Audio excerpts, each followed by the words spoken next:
Bonjour à tous, aujourd'hui je vais vous parler de la formation et notamment de ce qu'on ne vous dit pas lorsque vous choisissez de faire une formation en distanciel à domicile, chez vous, tranquillement. La seule chose qu'on vous dit, c'est que effectivement vous allez être tranquille et que vous ne serez pas pressé par le temps, que vous pourrez étudier comme vous l'en avez envie, comme vous en avez envie. Si je commence à bafouiller au début de la vidéo, on n'est pas dans la bouse. Donc on vous dit que vous allez pouvoir étudier à votre rythme, comme vous voulez, au moment où vous le souhaitez. Et il n'y a pas à être pressé, les profs ils sont là, il n'y a pas de problème. Sauf que il y a un certain nombre de choses qu'on ne vous dit pas quand vous vous engagez dans ce genre de formation, et ce, même si vous posez la question. Je précise parce que j'ai posé la question forcément. Pour ma part, j'ai la chance de faire une formation enfin dans le domaine artistique. Donc c'est dessinatrice, illustratrice, BDiste, jeunesse, avec option photographie, enfin tout team. Ce qu'on ne vous dit pas quand vous faites ce genre de formation, ce dont on ne vous parle jamais, et pourtant c'est une évidence, on le sait hein, quand on fait ce type de formation, c'est le matériel. Le matériel, les logiciels, et toute la petite technique que vous allez avoir à gérer à ce niveau-là. C'est-à-dire que en fait, en dehors du budget qui est demandé par la formation, c'est-à-dire le paiement en plusieurs fois, je crois que j'ai un problème avec ma table de travail. Elle est vachement plus basse que d'habitude. Au moins que j'ai grandi. Non, non. Donc, le problème qui va se poser, c'est au niveau du matériel. C'est-à-dire que moi, en fait, quand j'ai pris cette formation, je me suis dit que le matériel de dessin que j'avais déjà en ma possession suffirait largement. Et que faire les photos avec mon téléphone portable, ce serait top. Après tout, il existe des logiciels sur téléphone portable qui fonctionnent très bien. Et non, c'est pas le cas du tout. Donc pour cette formation, il a fallu que je me fournisse donc en matériel artistique. C'est-à-dire que il a fallu que j'achète donc des feutres à alcool, notamment, parce que dans l'illustration, on utilise beaucoup les feutres à alcool. Il a fallu que j'acquière aussi, donc mes feutres à alcool viennent de chez Action, hein, je préfère vous le dire. Il a fallu que j'acquière aussi un certain nombre de matériel dit de base, à savoir donc l'aquarelle. Donc, je vous l'ai déjà montré, je crois. Donc mon aquarelle Faber-Castell. Donc ça, je vous conseille vraiment de choisir une marque. J'en ai d'autres, des coffrets d'aquarelle, que j'ai acheté chez Action, que j'ai acheté en grande surface, en librairie même. Et surtout dans le journal Apprenez l'aquarelle. Vous savez, ces journaux, ces magazines qu'on achète chez les libraires, et où on vous apprend à peindre à l'aquarelle avec de la gouache sèche. En tout cas, je remercie grandement une amie de cœur, parce que vraiment sans elle, j'aurais jamais rien compris à l'aquarelle en fait, et j'aurais continué à patouiller avec de la gouache sèche. Et en fait, grâce à elle, j'ai acquis donc cette tablette, donc Faber-Castell, pour le coût d'une vingtaine d'euros environ. 20 à 30 euros environ. Donc avec, on vous fournit bien sûr le petit pinceau à réservoir, hein, parce que c'est une palette de voyage. Vous voyez, vous avez les cases là pour faire vos mélanges. Il y a le petit pinceau réservoir normalement qui va là, mais comme il est monté, parce que je vais m'en servir tout à l'heure, parce que j'ai un devoir sur l'aquarelle à faire, n'est-ce pas, voilà, normalement il va là. Voilà. Ça c'est voilà. Donc là vous en avez à peu près pour une vingtaine d'euros. Il y a plusieurs couleurs. Les couleurs sont déjà quand même bien agencées. Et vraiment, elle est pas mal. Elle est vraiment bien. Ensuite, vous avez le choix d'acquérir un format un peu plus petit, comme celui-ci. Bon, celui-là, donc d'origine, il vaut 18 euros, donc en papeterie. Je vous montre. Je ne sais pas s'il va focus le... Non, il focus pas. C'est pas grave. Elle vaut 18,80 €. Donc c'est une aquarelle Sennelier. Donc c'est une grande marque française. Elle est jolie, elle est très très très très bien. Bon, c'est petit, c'est un format de poche et c'est les couleurs. Il n'y a pas vraiment de. Enfin, c'est plutôt les couleurs primaires. Moi, elle a eu un coup de chaud, je sais pas ce qui s'est passé. Elle se sent pas bien. Voilà, donc voilà. Il faut que je prenne soin d'elle. Bah, elle est plus souvent dans sa boîte qu'en service, j'avoue, parce que l'aquarelle, j'y comprends pas grand-chose et j'ai, en termes général, beaucoup de mal avec la peinture. Donc il y a ça. Ensuite, j'ai dû me procurer donc, des crayons de couleur, parce que ça fait partie aussi de la base. Donc là, c'est une boîte de crayons Derwent. Donc les crayons Derwent aquarellables, hein, watercolor pencil. Donc les couleurs sont très très belles, les crayons sont d'une facilité d'utilisation assez impressionnante, je les adore. Je pense que ça va devenir ma marque de référence. Et vraiment les couleurs elles sont super, ils fonctionnent aussi bien sur le blanc, sur le marron, le craft que le noir, ils sont juste parfaits. Là encore c'est un investissement, il faut compter entre 20 et 30 € pour une boîte comme ça selon l'endroit où vous allez l'acheter. Après, les feutres à alcool, bon là je peux pas vous les montrer parce que j'ai tout un tas de livres que je vais vous présenter. Donc là en fait mes feutres à alcool ils sont pas trop accessibles. Mais ce sont des feutres à alcool de chez Action et des spectrums noirs. Aussi les spectrums noirs de la série Illustrator. Voilà. Donc là maintenant je vais vous montrer les livres que j'ai dû acheter et notamment au sujet d'un logiciel qui s'appelle Photoshop, qui fait partie de la suite Adobe que vous devez connaître, et Illustrator qui fait aussi partie de la suite Adobe. Donc j'ai dû prendre un abonnement Adobe, donc il faut comprendre à peu près 20 € pour l'abonnement parce que vous êtes étudiant, donc c'est 20 € par mois pendant 1 an pour pouvoir étudier tranquillement Photoshop, parce que dans ma formation c'est Photoshop et que j'ai pas trouvé en fait à part Inkscape de logiciels qui voulaient bien fonctionner, mais Inkscape bug très très souvent sur mon PC et du coup moi j'ai pris Photoshop parce que c'était plus simple. Et dans Photoshop, avec Photoshop vous avez Illustrator. Alors autant vous dire, je comprends pas grand chose à Illustrator, j'adhère pas vraiment à l'art digital, c'est pas tellement mon truc, mais ça fait partie de ma formation et puis il faut que je l'apprenne hein, de toute façon hein. Donc en fait j'ai dû me procurer 2 livres parce que les cours en fait sont très très succincts, mais vraiment succincts. Je veux dire sur Photoshop, le cours il doit faire peut-être 2 pages. 2 pages. Voilà. Après moi je dis pas il y a des vidéos tout ça, mais c'est vraiment pas... Enfin, c'est très succinct, pas assez approfondi. Et moi, j'aime approfondir les choses. Donc, du coup, je me suis procuré ce bouquin, donc Adobe Photoshop 2e édition. Ce n'est pas sur la version 2020. Donc, forcément, ça va... il y a des choses que vous allez retrouver dans ce livre que vous n'allez pas retrouver, en fait, dans la version 2020. Ouais, c'est une édition qui date de 2012. Voilà, janvier 2012. L'auteur, c'est Jérôme Lesage. Ça s'appelle Adobe Photoshop 100% visuel. Vos images au doigt et à l'œil. C'est chez Micro Applications. Il est bien. Franchement, il est direct. Il va direct aux choses. Voilà. Il n'y a pas... ça tergiverse pas. Ça va directement là où il faut. J'ai quelque chose qui vient de tomber. Je ne sais pas ce que c'est. Ah, c'est mon... C'est le stylo de ma tablette graphique. Oui, parce que il va vous falloir une tablette graphique. Hein, alors, vous en avez des pour 40 €, des tablettes graphiques. Bon, vous n'avez pas d'écran, vous n'avez pas... Elles sont très, très, très basiques, mais elles sont très, très bien. Hein. Pour commencer, elles sont très, très bien. Mais après, vous allez avoir besoin de chercher plus loin et vous allez vouloir un écran. Et là, il faut compter dans les 200 € pour une tablette vraiment d'entrée de gamme. Donc, je repasse au bouquin. Donc, ensuite, j'ai pris le grand livre d'Illustrator parce que je me suis dit, après tout, je veux être illustratrice. Donc, le but, c'est quand même d'apprendre à manipuler un logiciel tel que Illustrator qui permet l'illustration, la bande dessinée, puisque c'est mon but au final. Et je dois vous dire que je ne me suis pas encore assez penchée sur Illustrator.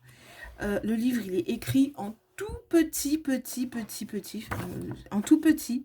Moi qui approche de la quarantaine, je vous assure qu'au bout de 10 minutes de lecture de caractères comme ça, mes yeux pleurent. Même avec mes lunettes, ils pleurent. Au bout d'une demi-heure, ils saignent. C'est vraiment pas évident. Alors, ce sont des livres que j'ai trouvés d'occasion sur Internet, hein, je vous rassure. Hein. Le Photoshop, j'ai dû le payer 2 €, je crois, il vient de Momox. Et celui-ci, il vient de... je sais plus quoi. Non, c'est pas à la Kazam. Je sais plus ce que c'est. En fait, voilà, c'est des gens qui récupèrent les rebuts des bibliothèques. Donc celui-là vient de la bibliothèque de l'université de Savoie, aux éditions Duno, donc le grand livre d'Illustrator.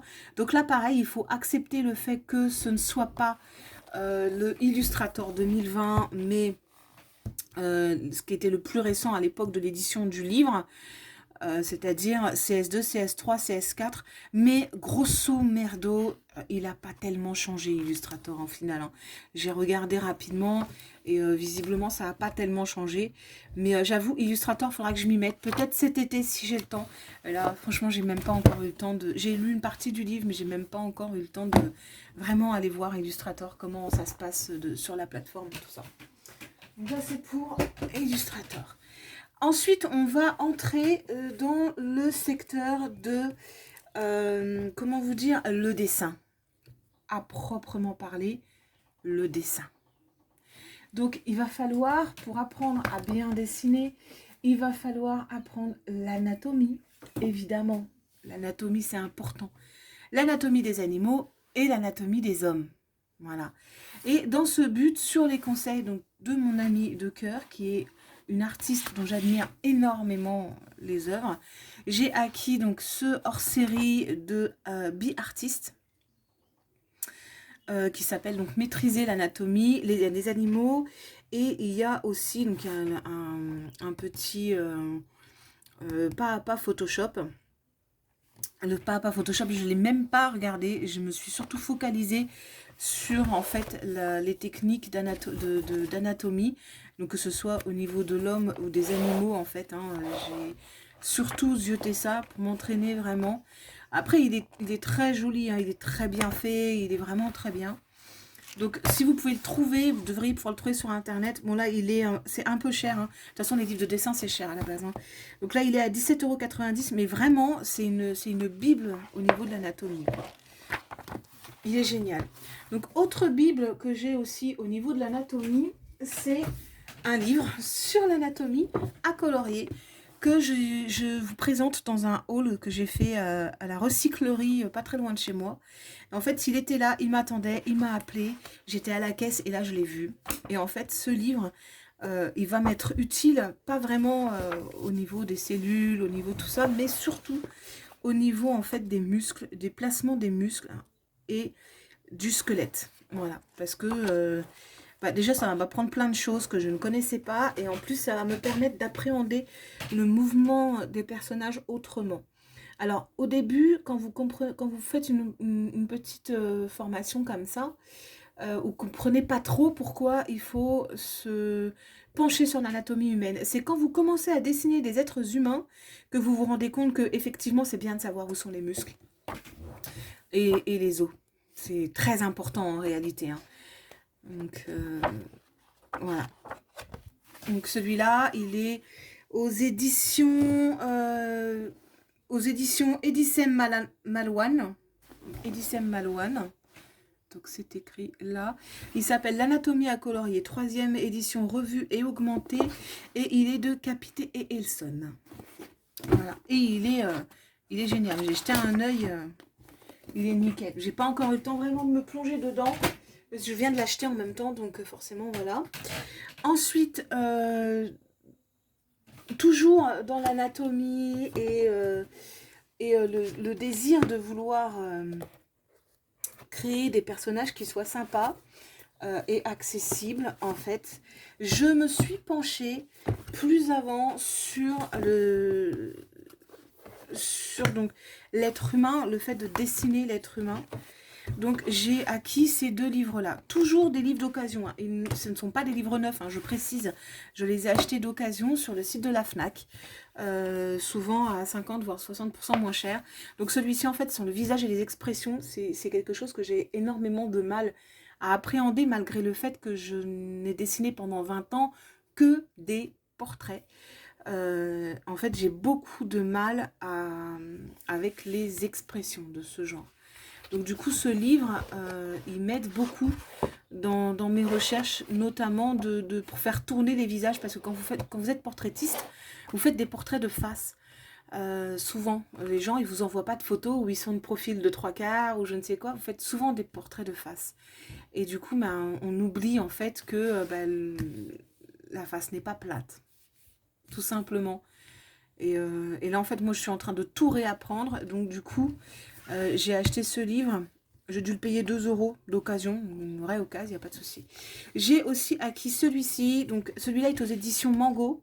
Il est de Lise Herzog. Elle en a fait plusieurs. Hein. Je voulais tous les prendre. Mais il n'y avait que celui-là qui était d'occasion. Et comme je ne veux pas acheter de livres neufs, en fait, voilà.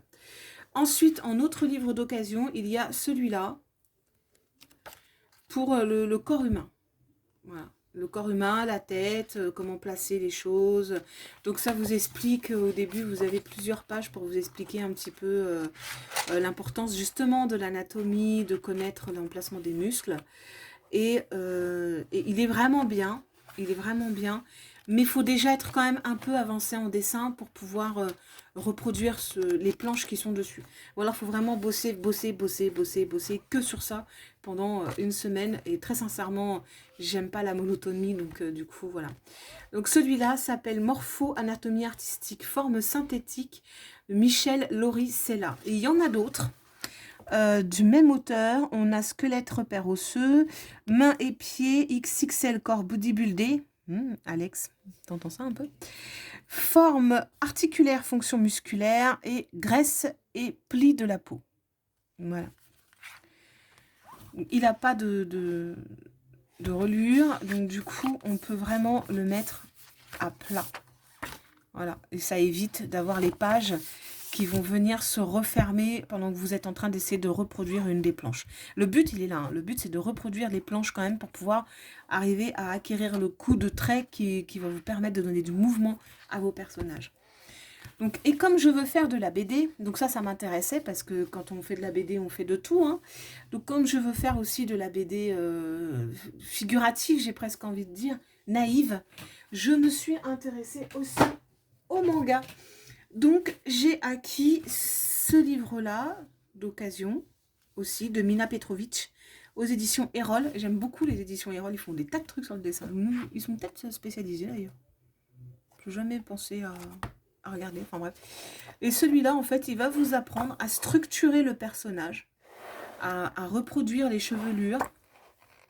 Voilà, il vous apprend les différentes formes. Donc là, on a la femme adulte, on va avoir la jeune femme, la femme avec un petit peu de forme, on va avoir aussi l'homme adulte, le jeune homme. Ensuite, on a donc l'étude des proportions des corps aussi. Donc pour les chibis, ça vous donne les proportions pour les chibis, les fées, les elfes. Enfin, c'est du manga, hein, donc forcément, voilà. Donc, et vous avez, voilà, il est pas mal du tout, il vous apprend un peu tout, celui-ci. Et notamment aussi à rectifier ses erreurs. C'est important quand on dessine, d'apprendre que on ne peut pas forcément faire tout bien du premier coup. Donc, apprendre à dessiner les mangas fantasy de Mina Petrovic aux éditions Erol. Celui-ci a dû me coûter 2 ou 3 euros, je crois, à l'origine. Il est à 15,90 euros. Voilà. Ensuite, toujours dans les mangas, on a manga à dessiner. Bon, ça, c'est un bouquin que j'avais déjà depuis longtemps, que j'avais offert à mon fils, en fait. Et puis, il s'en est jamais servi. Donc, celui-là, il est tout en couleur. Il est très, très bien fait. Les pages sont glacées. Il est très beau. Les dessins sont magnifiques. Mais ça s'adresse vraiment pas à des débutants. Voilà. Donc, ça, c'est donc manga à dessiner, histoire et technique. Donc, il m'avait coûté 6 euros à l'époque. Et il est, il n'y a pas ni auteur ni édition, bien sûr. Donc il est aux éditions Paragon, mais il n'y a pas d'auteur. Voilà. Ensuite, toujours dans le dessin animé japonais, on a le dessin Japanime. Il est génial. Donc celui-là, il est toujours aux éditions Erol de Tadashi Ozawa. Et franchement, il est super. Il est vraiment, il est très détaillé pour tous les personnages. Il vous apprend l'enfant, l'adolescent, l'homme, les différentes formes. En même temps, on apprend deux, trois petites choses sur les mangas. Enfin, moi, je suis pas du tout manga à la base. En fait, je me suis mise à en lire en faisant ma formation. Et, et en fait, bah, ça me plaît bien, donc je continue. Donc ça vous apprend, vous voyez, la composition en cylindre des personnages. Je crois que c'est le seul qui n'aborde pas la méthode Bean. La méthode Bean, la méthode haricot. Hein. Donc là, vous avez les mains. Un peu avant, vous avez les pieds aussi. Donc, il est vraiment complet, il est super. En plus, le papier, il est très, très agréable au toucher. C'est un papier manga. Donc, il est vraiment, vraiment pas mal. Voilà. Donc, je vous le conseille, celui-ci. Même si vous n'êtes pas trop dans le dessin manga, ne serait-ce qu'au niveau des proportions et au niveau de la technique, je pense que ça peut pas mal vous aider pour le dessin des êtres humains. Voilà, donc ça c'est pour le dessin manga. Ensuite, dans ma formation, on aborde beaucoup la photo. Il faut prendre des photos, il faut prendre... Ah non, j'ai oublié les créatures fantastiques. Parce que je vais faire de la BD et je vais faire de l'illustration, donc je vais devoir créer des personnages. Alors, donc on a la créature fantastique de Dobzhiki. Voilà, vous savez lire. Hein, voilà. Aux éditions Vigo, c'est un tout petit livre. Il est très fin. Il est très fin. Il coûte pas très cher. Il coûte 5,99 €. Moi, j'ai dû le payer 1,50 €, je crois, d'occasion, toujours. Il est comme neuf. C'est comme s'il n'avait jamais été ouvert. Voilà. Et dedans, vous avez donc des techniques différentes.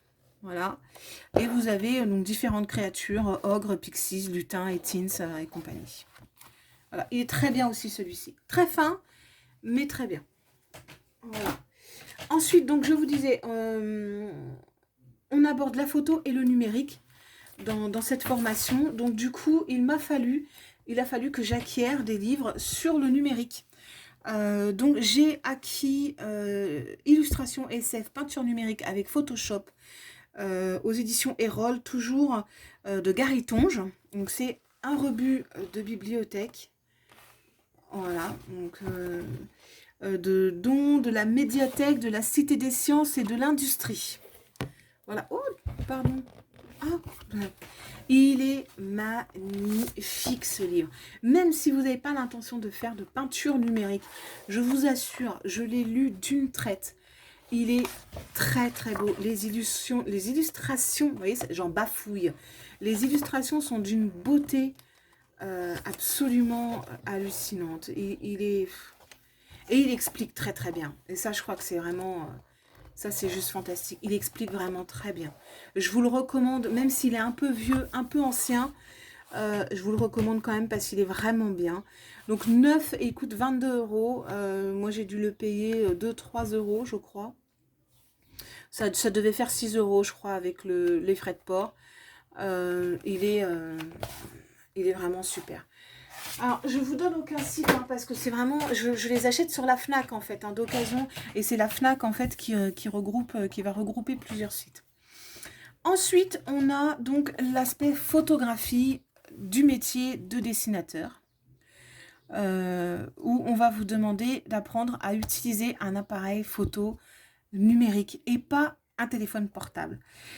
Donc, moi, j'ai acquis ce livre-là, donc... qui s'appelle « J'apprends la photographie, 25 exercices pour progresser et réussir ses photos » de Nicolas Cros, aux éditions Erol, toujours les éditions Erol. Hein.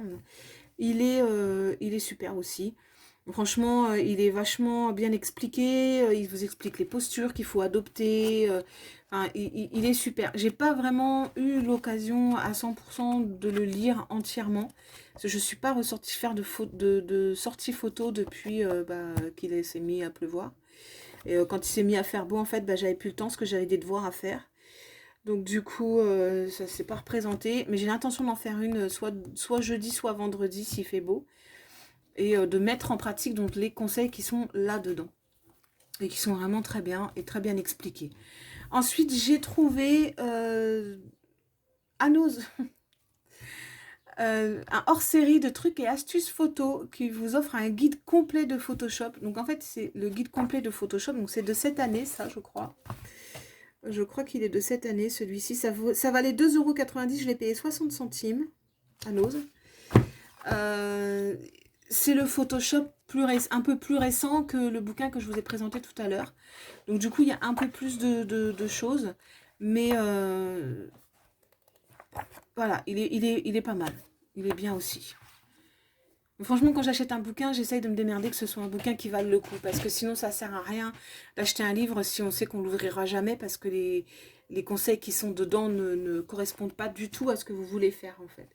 Donc du coup, j'essaye toujours d'acheter des livres dont je sais qu'ils me seront utiles. Après, la lecture plaisir, c'est autre chose. Mais voilà, j'essaye toujours ça. Ensuite, quand vous faites de la photographie ou que vous faites de l'illustration, on vous demande beaucoup des références, en fait. On vous demande d'avoir des références.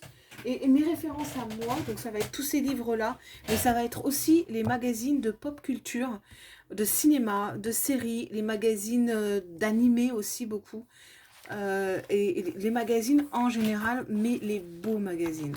Parce que je suis allergique à Maxi et compagnie. Donc j'achète de temps en temps quand je le trouve, parce que c'est rare qu'on le trouve à la campagne. En plus c'est un trimestriel, donc du coup on le trouve encore moins souvent. C'est le Pulp and Cult. Il est très bien fait, il est très bien écrit, il est beau, il est confortable à feuilleter, et des illustrations qui sont magnifiques. Donc voilà. Donc là c'était sur les héroïnes. Ce trimestre-ci, je ne sais pas du tout sur quoi c'est parce que je ne l'ai pas trouvé en fait, tout simplement. Je ne l'ai pas trouvé en kiosque ce mois-ci, ce trimestre-ci. Et enfin, il nous reste donc forcément, vu que c'est une formation pour devenir potentiellement BDiste, à trouver des livres sur la BD parce que c'est un milieu qui m'était complètement étranger. Je connaissais la BD, bien sûr, hein, comme tout le monde. Quand j'étais petite, je lisais Pif et Hercule, et Mickey et compagnie. Mais jamais je me suis inquiétée de savoir ce qui se faisait dans ce milieu, ni d'en connaître les codes, en fait. Du coup, je me suis procuré 2 livres. Il y en a un sur les 2 que j'aime moins bien. Il explique bien aussi, mais je l'aime moins bien. Je le trouve moins facile à aborder parce qu'il est très chargé. C'est celui-ci, de Yuyo. Yuyo, je sais pas comment ça se prononce. C'est écrit là. Il s'appelle Dessiner, mode d'emploi en BD. Et Dessiner, illustrer, mode d'emploi en BD aux éditions Erol. Donc du coup, moi je le trouve très chargé. À mon sens, il est difficile à lire. Mais ça, après, ça fait partie de ma personnalité. J'aime les trucs clairs et direct. Et là, en fait, il a beau être direct, il n'est pas toujours très clair. Et du coup, j'ai un peu du mal à le lire. Et vous voyez, il y a des pages qui sont très chargées. Enfin, il a voulu faire un format un peu... Il a voulu faire un format BD pour expliquer la BD, ce qui est très bien. Au contraire, c'est ça qu'il faut. Mais le truc, c'est que c'est vraiment trop BD et pas assez, en fait... ça rentre pas vraiment dans ce que j'entends d'un livre explicatif. Je dirais que ça se dirige beaucoup vers les jeunes. En fait, il serait très bien pour un ado qui a encore de bons yeux. Mais moi qui aime bien les choses claires et aérées, en fait, j'adhère pas. Je vais finir de le lire parce que je termine toujours les livres que je commence. Mais j'ai vraiment du mal, en fait. Voilà, il est trop chargé pour moi. Il y a trop d'informations sur une seule page en fait et voilà. Après oui, il y en a qui vont me dire oh, mais c'est de la BD. Oui, je sais. Pour autant, voilà, c'est trop chargé. Voilà. Après, il est très bien, il explique bien, il n'y a pas de problème. Mais niveau image, je pense que aérer un peu, ça aurait été pas mal. Voilà. Ensuite, vous avez donc créé une BD case à case de Ilia, toujours aux éditions Erol. Donc celui-ci, il vaut à peu près une quinzaine d'euros. Et très sincèrement, je vais vous le conseiller vivement si vous voulez faire de la BD. Il est super. Je ne l'ai pas payé évidemment 15 euros parce que c'est une seconde main. Mais franchement, il est très bien. Les pages sont grandes. Elles sont elles sont très épaisses. Je ne sais pas si... Elles sont super épaisses, les pages. Le livre est en lui-même très agréable à lire. La seule chose que je reprocherais, c'est qu'on ne peut pas le tenir à plat. Si on veut le tenir à plat, il faut casser le dos de couverture. J'aime pas ça. Mais on ne peut pas le tenir à plat du tout. Et ça, je trouve ça un peu embêtant. Mais vous voyez, c'est expliqué sous forme de BD aussi. Et pourtant, c'est moins chargé que dessiné illustré, que celui de Yo-Yo, en fait. Voilà, c'est beaucoup moins chargé. Ça laisse davantage la place en fait à l'expectative. Et il vous explique aussi, vous avez des pages sur lesquelles vous pouvez dessiner, ce qui n'est pas négligeable. Vous pouvez dessiner sur les pages en fait. Vous pouvez vous entraîner dessus. Et ça, c'est vraiment pas négligeable. Là, vous avez des sketchbooks. Ça, je trouve ça super. De présenter des choses comme ça. De montrer que le dessin, c'est pas tout beau, tout propre, tout net. Et que ça demande de se salir les mains. Et que c'est parfois, c'est bordélique en fait. Limite, j'aurais préféré ça dans le bouquin d'avant pour expliquer les choses plutôt que des pages de BD surchargées. Vous voyez, elle montre en fait tout le processus de création de la bande dessinée.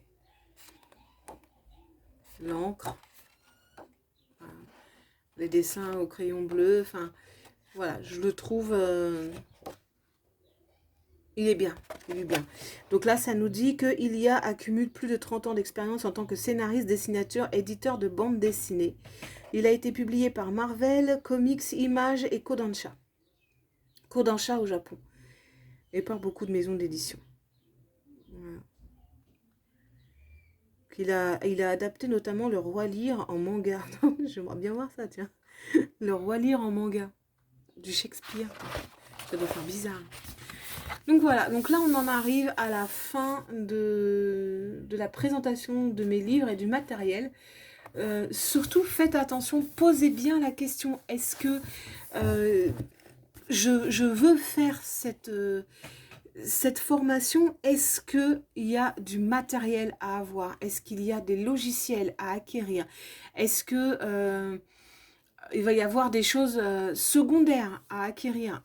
Mais vraiment, poser vraiment la question et demander carrément à la personne de vous donner vraiment le programme en entier. Parce que là, par exemple, elle ne m'avait pas donné le programme en entier. Je me doutais bien qu'à un moment donné, il y aurait de l'aquarelle, mais je ne pensais pas que le chapitre serait aussi haut. Les exercices nécessiteraient une aquarelle de qualité pour avoir une bonne note en fait. Parce que vos notes, elles vont être basées sur la qualité de votre travail. Et si vous avez, excusez-moi l'expression, mais si vous acquérez, vous achetez.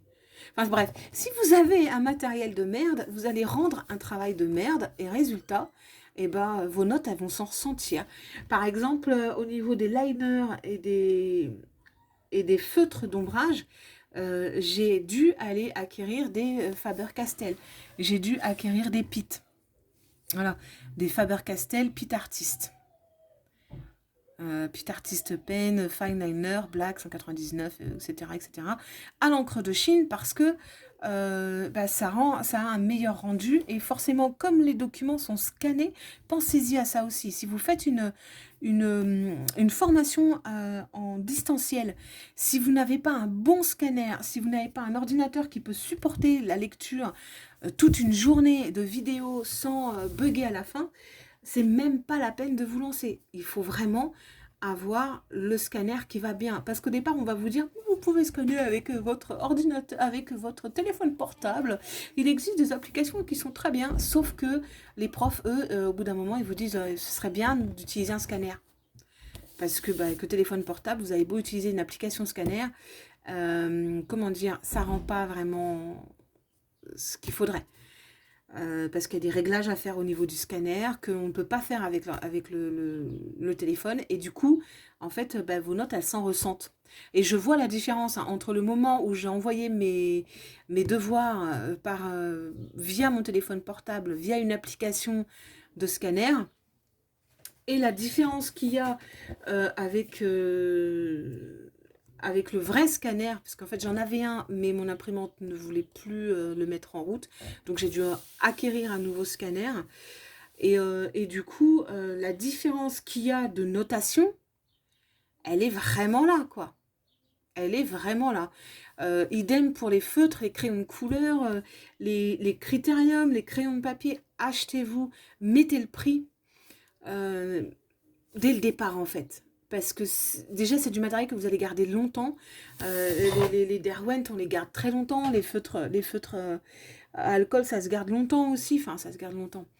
À moins que vous dessiniez pendant 4 heures tous les jours avec. Mais pensez à acquérir surtout le matériel de base en fait. Pensez à la qualité tout de suite. C'est-à-dire, n'hésitez pas à mettre 20 € dans une boîte de crayons de couleur. Ils vont vous servir pendant longtemps et vous en serez toujours satisfait.